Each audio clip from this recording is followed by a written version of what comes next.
Tayo sa ating sa tahanan po ng ating comedy queen, si Miss Ai Ai. Miss Ai, yes, nasa kusina Miss tayo. Susan. Nasa kusina tayo ng bahay. Mahilig ka ba magluto? Oo, kasi dun po sa mga kapuso natin na hindi na itatanong, nag-culinary din po ako, hindi lang ako graduate. Talaga? So, ano specialty mo?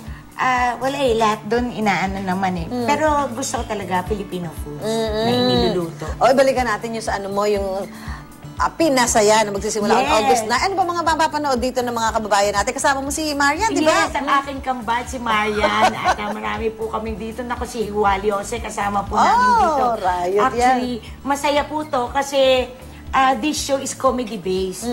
Comedy po kami. Tsaka may konting sayawan lang. Pero more of comedy live po ang gagawin namin. Kaya dapat abangan natin yan. Eto naman, kumusta yung nagpapasaya ng puso mo ngayon? Ako, ayun, tulog siya. Lahat ng mamalay-malay sa mga pangyayari. Na may mga nangyayari na pala dito sa baba. Pagbaba niya dito, ay ba't ang dami dito hirang prutas? Di ba? Anong meron? Anong meron dito? Bakit may prutas tayo? Ay, teka muna, kumusta naman si Jiro? Kasi siya, ikaw yung tumutulong sa kanya, di ba? Okay na okay po siya. And ni Susan, okay naman siya. Nagpapagaling siya dun sa facility. And in God's time, siguro, in 4 months, baka pwede na siya lumabas. That's so... Kala mo naman, ang dali nung 4 months. Eto, balak mo, meron ka palang mangyayaring concert this coming October dahil magpapagawa ka ng simbahan. Naku, oo. Sana po, itulungan niyo po ako dyan kasi po sa October 27 may show po kami sa MOA. Kasama ko po dito ang 6th priest in the city.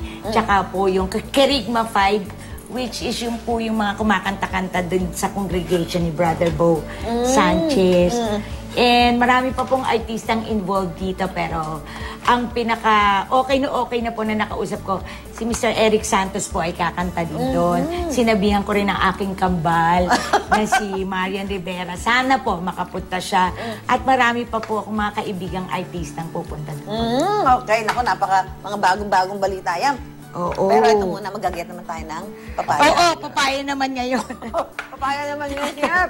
Nakakatawa si Miss Susan. So, ganito naman. Ito, kakain tayong papaya. Paano naman yan? So, sa papaya naman natin, pumili tayo nung papayang malambot-lambot na pwede na nating i-tolerate yung tigas niya. At sabi ni Chef, kailangan daw hindi masyado yung super hinog na hinog. Para ito, so ganito pwede na. Yan. Tapos? So, ang gagawin lang natin, cut natin siya sa center. Ganyan. Yan. Hinog na ito, ha? Pagkatapos, scoop natin lahat yung ano. Ito. So, scoop natin.